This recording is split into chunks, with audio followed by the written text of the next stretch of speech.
I've always loved seahorses and just knew that one day I had to paint them. So I started out with some wooden canvas, something that could hold up to all the different layers of texture I had planned, and then added white gesso to give it a solid background.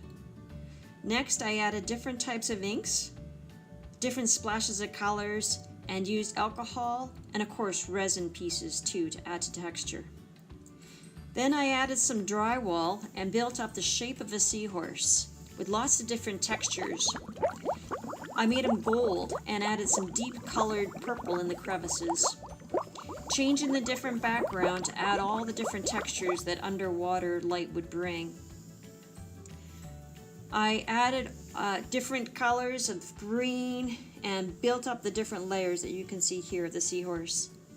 Next, I used art resin to give it a deep glossy shine to give it that underwater feel.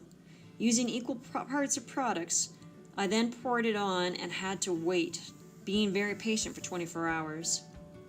Here you begin to see how my seahorse is beginning to shine up under the light, just like it would under the water. All the different textures and layers you can still see, they're still poking through the resin, and it's such a great product. It doesn't dry or change the texture or color in any way, just a nice, smooth, high gloss finish.